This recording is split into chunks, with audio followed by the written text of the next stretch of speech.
Olá, tudo bem, meus queridos alunos aqui do Complexo de Ensino Renato Saraiva, do curso de Cartórios 2015, né, o curso completo de Cartórios 2015 do portal Carreiras Jurídicas aqui do CERS. Mais uma vez, obrigado aí para você que está se preparando com a gente, tenho certeza que você vai ser aprovado. Tranquilo, meus queridos? Esta é a minha certeza e eu espero contribuir com vocês em razão disso. A minha função aqui é falar algumas coisas sobre a segunda fase do concurso de cartório, algo que eu tenho um livro específico sobre isso. E aí eu quero continuar aqui agora nesse nosso último bloco, né, dessa nossa primeira aula. Depois nós temos mais uma aula ainda, ensinando vocês aí todos os atos relacionados ao concurso de cartório, em especial as peças práticas. Mas agora eu queria falar com vocês aí, Felipe, sobre as questões. Né? Nós temos em regra aí 4 questões em média, de 2 a 4 questões nos concursos para ser, que são objetos de questionamento. E o que eu gostaria de frisar para vocês nesse momento?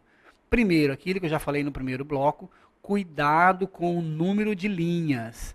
Né? Você não pode ser eliminado por escrever 14 linhas se o edital ou mesmo a informação da prova exigir 15. Então, sempre preste atenção nessa informação e escreva, no mínimo, o número mínimo de linhas, tranquilo? Para que você não seja eliminado, e cuidado também se não há previsão de número máximo, para que você não seja eliminado até por eventual alegação de identificação da sua prova, tranquilo? Uma outra dica que fica para vocês sobre as questões, geralmente essas questões de segunda fase de concurso de cartório, eles vêm por itens, né? As perguntas vêm por itens. Então, a primeira coisa que você deve fazer, responda todos os itens das perguntas. Por quê? O examinador, ele vai te avaliar justamente por isso. Deixa eu ver aqui, eu tenho que dar 2 pontos nessa questão para o candidato. Ele tem que abordar 4 itens. Se ele abordar os 4 itens, leva 2. Ah, mas ele abordou só 3, esqueceu de um. Esqueceu de um é 1,5. E depois ainda vem os descontos em relação ao quê? A sua argumentação, o seu raciocínio em relação àquela resposta. Tranquilo, meus queridos? Então, nas questões, faça o quê? Responda os itens, até porque não há espaço para que você possa o quê? Dissertar sobre isso. E por fim, né, Felipe? Por fim, na sua fundamentação, eu gostaria que você se atesse o que é a fundamentação legal e constitucional. Então você responda aos itens dessa questão e procure o que ele na fundação legal e a fundamentação legal e a fundamentação constitucional. Por quê? Ah, professor, eu queria tanto falar sobre o aspecto histórico, igual o senhor disse ali no bloco anterior, falar sobre a origem histórica, desde Roma, de quando surgiu o Instituto, não dá. Porque na questão você deve ser o mais objetivo possível, porque você não tem espaço para divagar sobre isso. Então, responda aos itens, procure a fundamentação legal e, se der tempo, a fundamentação constitucional. Tranquilo, meus queridos? Seguindo aqui, vou falar agora para vocês sobre o quê? Sobre a dissertação. Né? Toda prova de concurso de cartório, nós temos lá uma dissertação e eu quero deixar algumas dicas valiosas para vocês sobre essa dissertação. Vai lá, Felipe. Primeira coisa, a impessoalidade.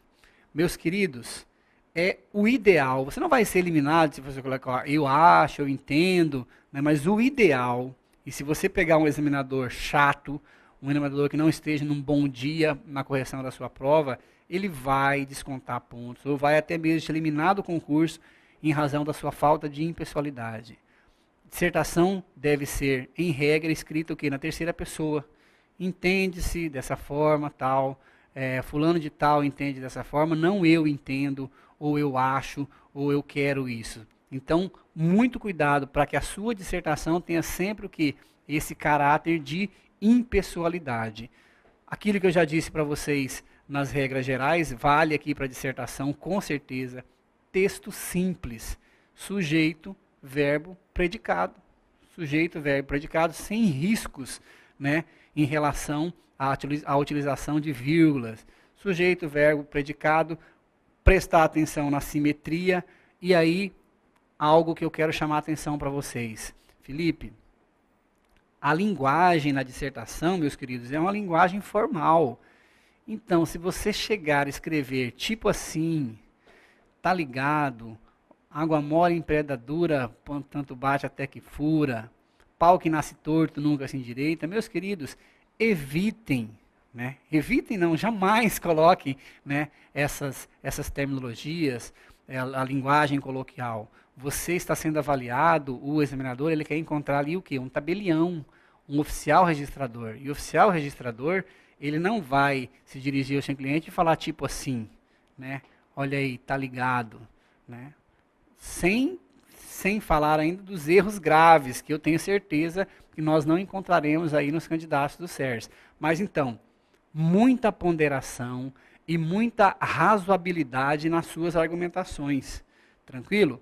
Dissertação deve ter o quê, Felipe? Ó, deve ter o quê? A introdução.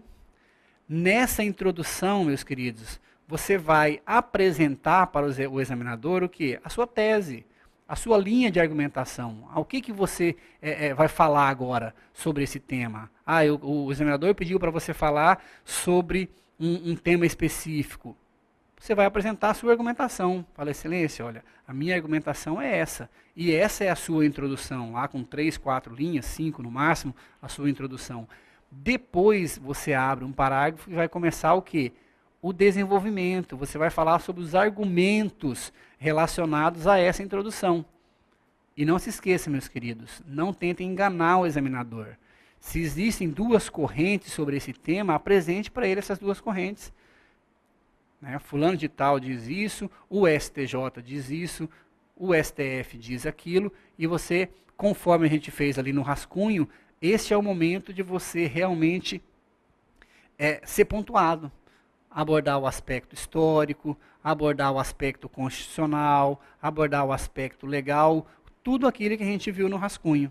E por último, para encerrar a sua dissertação e você ter aí uma pontuação excelente na sua dissertação, vai tirar nota 10 na sua dissertação, a sua conclusão. Nessa conclusão, meus queridos, não há novos fundamentos. Na conclusão, você deve dizer o quê? Aquilo que você... é o julgamento da sua tese. Você apresentou a sua argumentação lá na introdução, desenvolveu essa argumentação e agora você vai julgar, né? Tem solução para isso? Você vai dizer se tem solução. Excelência, a solução é essa, por isso, por aquilo. Como já foi dito no desenvolvimento. Ou então não tem solução. Esse é um problema gravíssimo, verificado no ordenamento jurídico e não há solução ainda em relação a esse tema. Então essa é o quê? A sua conclusão. Com isso, meus queridos, nós encerramos a primeira parte da sua prova de segunda fase do concurso de cartório, que são o quê? As questões e a dissertação. E aí nós iniciamos neste momento o quê? A lavratura das peças práticas. Fala, professor, eu estou desesperado, porque eu nunca entrei num cartório. Estou fazendo o concurso de cartório aqui agora, eu saí da faculdade, né, ou então já faz muito tempo que eu estou no serviço público e eu quero ouvir falar muito bem. O professor André sempre elogia a atividade notarial, diz que ele não faria outra coisa na vida, e verdade, eu não me vejo fazendo outra coisa, a não ser atuar na atividade notarial registral, assim como você, depois da aprovação, tenho certeza que vai falar isso para mim também. Mas e aí? Como lavrar esses atos? Meus queridos, fiquem tranquilos. São muito simples de você tirar uma nota máxima em relação a essas peças práticas. Primeiro que nós vamos falar para vocês aqui, Felipe, é sobre o registro civil das pessoas naturais. No tempo que nós temos aqui, meus queridos, em apenas 2 aulas, não há possibilidade de eu falar para vocês aqui sobre o registro, vai lá, Felipe, de nascimento, casamento religioso com efeito civil, óbito, natimorto, registro de proclamas, registros no livro E, averbações, anotações e comunicações. Só de registros no livro E, eu teria que ficar aqui pelo menos umas 10 horas do SERS, ensinando a vocês a fazer cada um desses registros. Mas fiquem tranquilos, porque todos eles seguem um padrão, né? Seguem um padrão de lavratura. E é isso que eu quero passar para vocês, para que vocês fiquem tranquilos. Você vai chegar na segunda fase do concurso de cartório e falar, olha, eu sei o padrão. Pode cair qualquer coisa. Porque tem candidato que chega na segunda fase e fica desesperado. Fala, ai meu Deus, olha, e se cair essa escritura dessa forma? Eu não sei o que fazer. Nossa, e se cair a lavratura de um acento de natimorto? Meu Deus, nunca caiu isso em prova de concurso de cartório. Ah, nunca caiu, eu nunca vi isso em nenhum livro. Como que eu faço? Se você tiver esse padrão que eu vou te passar aqui agora, você pode ficar tranquilo. Né? Você vai pegar o padrão que a gente vai estabelecer só para os assentos de nascimento e vai aplicar isso aí para todos os atos do registro civil de pessoas naturais. Tranquilo, meus queridos? Então vamos lá. Falar, professor, eu estou ansioso agora para saber como que é. Primeira coisa, você deve sempre ter na sua cabeça esse roteiro. Olha o roteiro para a lavatura de RCPN. Primeiro, o cabeçalho, que eu vou ensinar para vocês daqui a pouquinho. O número de colunas do livro, ou seja, que são 3 colunas, geralmente nós temos no livro geralmente não, nós temos 3 colunas no livro de registro civil de pessoas naturais. A fórmula inicial, que eu vou ensinar para vocês, sempre vai estar em um artigo da lei, né? No exemplo do nascimento está no artigo 52. A declaração do que você está lavrando, ou seja, se é um nascimento, ou se é um casamento, ou um óbito. A declaração do ato que você está lavrando ali para ser avaliado pelo examinador. E número 5, os requisitos do registro. Fala, professor, mas eu vou lembrar desses requisitos na hora da minha prova? Não há necessidade de você lembrar, de você memorizar tudo, porque, como nós vimos lá no primeiro bloco, você está com as suas armas toda atualizada, você está lá com seu material todo revisado, grampeado, e aí você vai utilizar o quê? Este material que o edital lhe autoriza a utilizar na hora da prova para lavrar os requisitos do registro. Então, se for um registro de nascimento, você vai lá no artigo 54 e lá tem todos os requisitos do quê? Do registro de nascimento. Fala, professor, daí é só copiar e colar? Se tivesse um computador lá para você fazer, você dava um Ctrl+C, Ctrl+V. Mas é isso aí, só que você escrevendo. Você vai olhar os requisitos do nascimento lá no artigo 54 e vai fazer uma paráfrase. Não vai escrever o que está no artigo, mas você vai parafrasear esse artigo e colocar na sua peça prática. Número 6, isso é muito importante, meus queridos. O livro que eu apresentei para vocês no começo já tem todas essas atualizações e eu tenho certeza, só você que está aqui assistindo às aulas do SER vai lembrar o quê? De colocar essa informação, a informação à Central de Informações de Registros Civil de Pessoas Naturais, que é o provimento 38 de 2004 do CNJ. Ai, professor, mas eu posso levar o provimento? Claro. Então, se você pode levar o provimento, a gente vai ver depois aqui qual o exemplo, como você deve lavrar esse ato com a utilização dessa legislação. Tranquilo? Ai, professor, 6, deve ser uns 60 itens, né? Não, ó, nós já terminamos. Opa, passou aqui. Número 6, nós já só faltou ali o fechamento, que eu deixei para o final, porque o fechamento eu quero ter uma atenção especial com vocês. Pode voltar para mim aqui, Felipe. Por quê? Ele é igual para todos os atos. Todos os atos são iguais, o fechamento. Você aprendeu um, e eu tenho certeza, todo examinador que pegar um ato lavrado por você, meu querido aluno aqui do SERS, que seguir esse fechamento, ele vai ficar muito feliz. Ele fala, ó, essa pessoa está preparada para ser tabelião aqui nesse estado. Tranquilo? A gente vai ver isso aí daqui a pouquinho. Começando então, olha que simples o cabeçalho. Você vai escrever isso aí na sua prova. Brasão da República, República Federativa do Brasil, Estado, Comarca, Município. O ato, né, a atribuição, registro civil de pessoas naturais. Livro. Prestar atenção sempre no livro, né? Se é o nascimento, é no livro A. Livro A, número. Professor, eu posso colocar o número aqui que eu quiser? Não. Você não está autorizado a colocar nenhum número. O ideal é que você faça dessa forma, que você escreva entre parênteses o quê? A palavra número, para o examinador verificar que você sabe que ali existe um número, né? Livro A e o número do livro A. Logo em seguida o quê? A folha e o número dessa folha.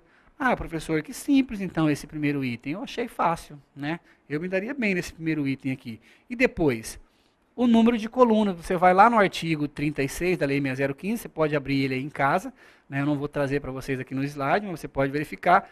Nós temos lá o quê? Número de ordem, o assento de nascimento, que é aquilo que você vai lavrar, e essas anotações e averbações que você deve reservar elas para o final do ato, se houver. Né? Se houver alguma anotação, alguma averbação, você deixa isso aí para o quê? Para quando você terminar a lavratura do ato, você coloca essas averbações e essas anotações. Tranquilo? Ah, professor, é simples. Estou gostando, estou gostando. E agora nós começamos o quê? A nossa fórmula inicial. Você abre o seu artigo 52 da Lei 6015 e vai acompanhando. Ah, professor, então é isso, ó.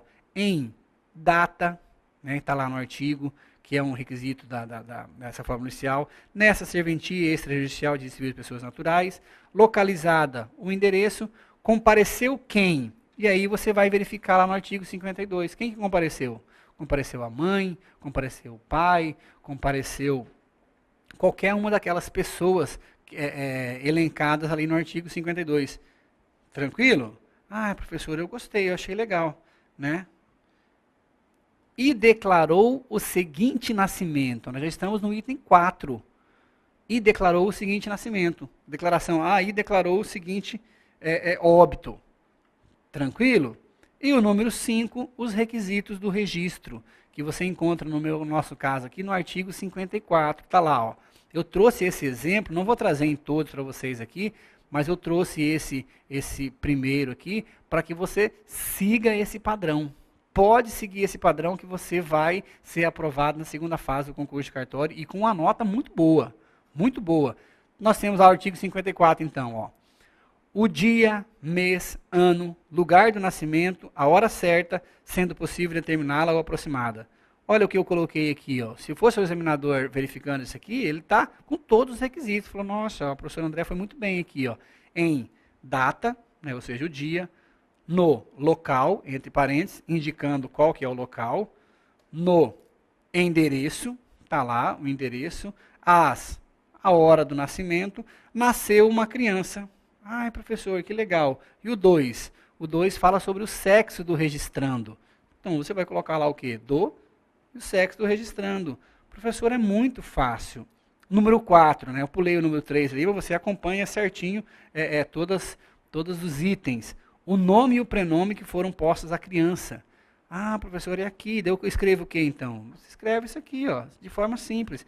Que recebeu o seguinte nome, entre parênteses, prenome e sobrenome. Ah, professor, e se a banca trouxer para mim lá que nasceu a criança e o nome dela é Maria? Aí você coloca aqui, ó, que recebeu o seguinte nome, Maria. Professor, é muito fácil a lavratura, então, de um assento de nascimento. Eu pulei lá para o número 8. Vai lá, Felipe. Ó. O número 8 diz o seguinte, como requisito ainda do registro. Os nomes e prenome dos avós paternos e maternos. Ora, como ficaria a lavratura disso aí? Ó? Tendo como avós paternos, prenome e sobrenome, prenome e sobrenome. Tendo como avós maternos, prenome e sobrenome, prenome e sobrenome. Professor, por que ninguém me disse isso antes, que era tão simples a lavratura?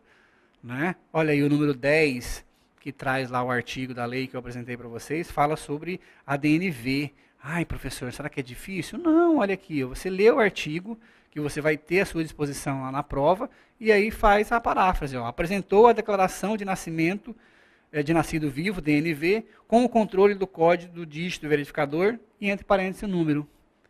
Professor, agora eu estou preparado.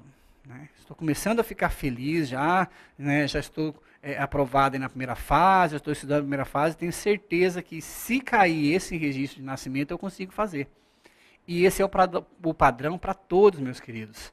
Tranquilo? Você faz a informação, lembra que eu falei para vocês? Coloca lá, Felipe, as informações da CRC, como ficaria? Você vai abrir o seu material que você vai levar junto com você, esse provimento aí do CNJ, abre no artigo 6º e aí simplesmente transfere esse artigo 6º para a sua peça. Olha, as informações referentes a este ato serão disponibilizadas à Central de Informações de Registro Civil de Pessoas Naturais, parará, parará, parará. Professor, é muito fácil. E é isso, né? Você será avaliado, meu querido aluno, em razão disso. E agora vem aquilo que alguns amigos meus falam da cereja do bolo. Falam, ai professor, o que é isso, esse eles? O que o senhor colocou eles, e esse a e esse fel? Eu tentei de várias formas uma palavra mnemônica, né, para que a gente conseguisse memorizar esse fechamento de todos os atos. E aí, consegui essa palavra mnemônica. Não é simples de guardar, mas também não é impossível. É mais fácil você guardar essa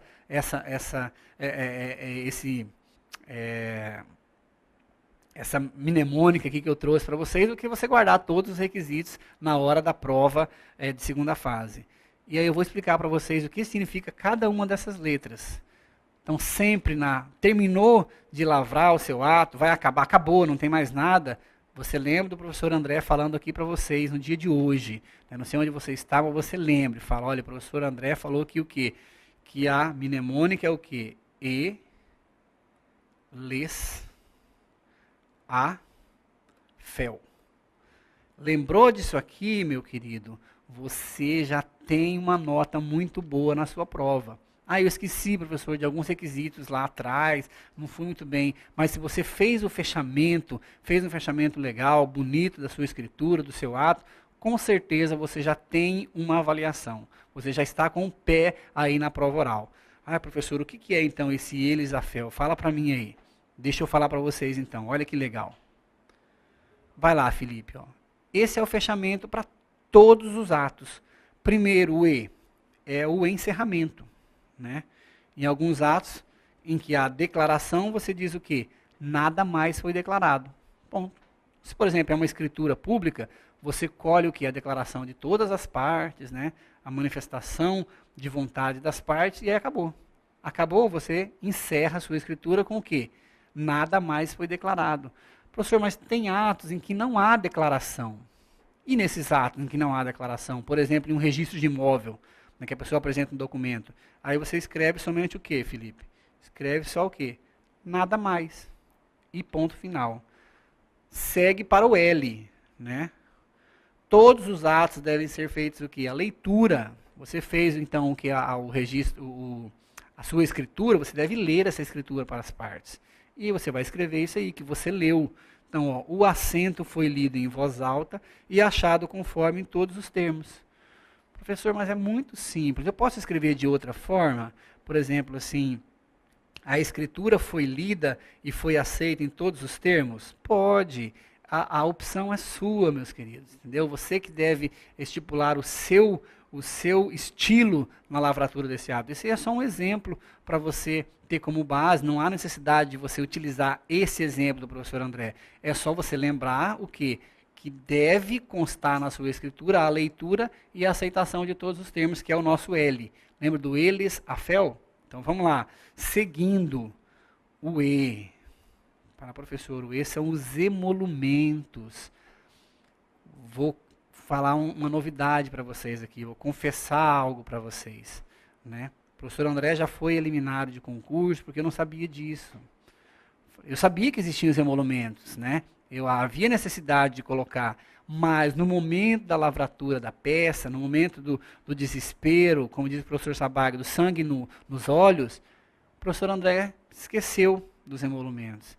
E aí, em razão da falta desses emolumentos citados, e olha que não é citar os emolumentos, dizer o valor, bastaria que o professor André colocasse na sua prova assim, ó, isento de emolumentos. Ou então, emolumentos nos termos da lei. Eu mesmo, se eu soubesse, né, se eu tivesse um estudo profundo daquela legislação de emolumentos, eu colocaria lá, emolumentos tal, valor isso, tal, prenotação, para lá, colocaria tudo. Mas eu esqueci. Esqueci desse detalhe. Era justamente isso aqui, ó. Era um assento de nascimento. E eu não coloquei a isenção de emolumentos. Coisa que você não vai fazer na sua peça, porque já tem o quê? Já tem essa fórmula mnemônica. Eles e o E, o quê? Emolumentos. Você jamais vai esquecer. Professor, que legal. E essa prova que você reprovou, você colocou o selo? Também não tinha colocado o selo. E aí, ó, Por isso que eu criei esse Elisafel para você, meu querido. Para você, minha querida aluna aí do SERS. Você vai colocar então o quê? O selo de fiscalização.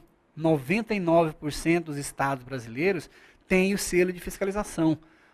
Quando você for lavrar a sua escritura no concurso, você deve demonstrar para o examinador o quê? O conhecimento disso.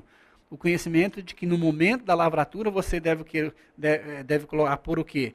O selo de fiscalização. Olha, selo de fiscalização, número. Professor, que legal esse encerramento, esse fechamento do assento de nascimento, ou de escrituras, de qualquer ato. Muito legal, muito simples. O número desculpa, meus amigos. A letra A. A letra A, lembra lá do Elisafel, né? Até vou escrever aqui, ó. Vocês já lembram o que é, né? Encerramento, nada mais. Leitura e aceitação, emolumento, selo e o A. O A nós temos aqui, meus queridos, a assinatura. O declarante e as testemunhas assinaram o presente termo. Pronto. Professor, se fosse uma escritura, que a gente vai aprender daqui a pouco, a escritura você vai colocar todo mundo que assinou. Assinaram a presente escritura o vendedor, o comprador, o anuente. Professor, e se for um inventário? Assinaram o presente inventário os herdeiros fulano, beltrano, né, o advogado, o tabelião e todas as pessoas que assinaram o presente ato. Professor, que simples, muito legal, gostei. E por último, e quero chamar a atenção de vocês agora, pelo seguinte, eu sempre digo que não há necessidade de você memorizar nada relacionado às peças práticas. Quando eu falo nada, eu sempre me furto de falar isso para vocês. Eu gostaria muito que vocês memorizassem pelo menos isso, que é o quê? A formalidade tradicional de encerramento. Essa formalidade ela fica muito bonita na sua peça. Quando você coloca isso aqui, você demonstra para o examinador que você tem conhecimento da prática. Ele lê a sua peça e verifica naquilo ali, ele está encontrando ali um tabelião. Ele encontra ali o oficial registrador. Então, leve a sua legislação, não precisa memorizar nada de lá, porque você tem essa legislação, mas memorize o quê? Isso que eu estou passando para vocês. Né, com o seu estilo, com a sua forma, mas olha lá, ó, né, aqui é o lugar da assinatura, não assine jamais, oficial registrador, dou fé dos fatos constatados e dos documentos apresentados, e após cumpridas as formalidades legais, escrevi, conferi, selei, subscrevi e assino em público e raso, encerrando o presente ato. Meus queridos, eu poderia falar para vocês aqui, durante mais toda a nossa aula, sobre todos esses elementos, né? Formalidades legais, o que é eu escrevi, conferi, selei, subscrevi, assino em público e raso, encerrando o presente ato, mas não é o nosso objetivo. Né? Nós podemos um dia nos encontrar aí nos concursos da vida e eu posso falar sobre isso para vocês. No momento eu quero que vocês confiem no professor André. Podem confiar, porque eu sempre coloco isso nas provas. Hoje eu sou tabelião em razão de colocar isso, essas formalidades tradicionais de encerramento, porque nós temos uma solenidade, meus queridos. Apesar dessa simplicidade que eu coloquei para vocês da lavratura do ato, nós temos o quê? Nós temos uma solenidade. E essa solenidade, principalmente a tradição do direito notarial registral, né, que é um direito que surge não dos bancos acadêmicos, né? A atividade notarial registral, ela surge o quê? De uma necessidade social. A partir do momento que duas pessoas se reúnem e resolvem fazer um negócio jurídico, há necessidade do quê? Da publicidade disso, de que outras pessoas não possam alegar desconhecimento, a necessidade do que? Da lavratura desse ato, de adequação dessa formalidade, dessa vontade aos preceitos legais, e isso nasce o quê? De uma necessidade social. Por isso a existência e a beleza da atividade notarial registral. Professor, e daí? Está faltando ainda, né? Eles, o F, que é a formalidade que vocês, os dois itens final. Emissão e entrega da certidão. Professor, eu estou obrigado a escrever isso na minha prova? Não há obrigatoriedade de você escrever, a primeira via da certidão de nascimento foi emitida e entrega ao declarante. mas isso demonstra ao examinador o conhecimento da prática. Ele verifica na sua peça e fala, olha, esse candidato, eu quero ele aqui. Porque ele já é um oficial registrador. Gente, se na peça prática dele ele já fez isso aqui, imagine lá no cartório, vai ser a coisa mais linda, né? Algo fantástico. Isso aí, com bons olhos, você vai ser avaliado em razão disso. E por último, e não mais importante, o quê? No Elisafel, né? Os locais para assinaturas. Em nenhuma hipótese, meus queridos, assinem a sua peça, já falamos sobre isso. Mas coloque um traço, escreva lá, ó, declarante, um outro traço, oficial registrador, e nós terminamos aqui o quê? A lavratura do seu assento de nascimento. Professor, eu achei muito fácil, achei muito tranquilo. Estava muito preocupado, né? Até eu resolvi assistir essa aula do professor, essa primeira aula sobre dicas de segunda fase do concurso de cartório, para isso, porque eu tinha medo da segunda fase. Né? É algo que me apavorava, eu falava, gente, eu nunca entrei num cartório, eu não sei por onde começar. Agora você sabe não só como começar, mas você sabe como discorrer, sabe os artigos de lei, sabe o roteiro que você deve seguir e principalmente o seu encerramento. A sua peça vai ter um aspecto prático, né, um aspecto de realidade muito bom. E isso é muito bom para a sua nota. O examinador com certeza vai te avaliar, vai reconhecer naquela peça, na lavratura daquela peça, o quê? Alguém que está preparado para exercer a atividade notarial e registral. Tá bom, meus queridos? Eu vou encerrar por aqui essa nossa primeira aula, né, agradecer aí ao meu amigo Felipe, né, Felipe que é o nome do meu sobrinho, que está lá no Mato Grosso. Um abraço aí para todos vocês aí do Mato Grosso do Sul, pessoal do Pará, do Amazonas, que estão estudando para o concurso de cartório, de Roraima, Rondônia, esses estados maravilhosos aí do norte do país. Um abraço para todos vocês, lembrei aqui do Felipe por causa do nome do meu sobrinho. Meus queridos, daqui a pouco nós temos mais uma aula sobre isso aqui. Não perca essa aula, porque uma aula sensacional que nós continuaremos a lavratura dos demais atos. Você vai aprender comigo registro civil, pessoas jurídicas, registro de títulos e documentos, tabelionato de notas, tabelionato de protesto. Que legal, professor, você vai me ensinar a fazer os atos de protesto? Vou, né? Registro de imóvel. Fala, professor, como que eu começo um registro de imóvel? Fique tranquilo, nós aprenderemos aí na nossa próxima aula, na aula de número 2. Tá bom, meus queridos? Muito obrigado por enquanto, fiquem todos com Deus. Bom estudo para todos vocês.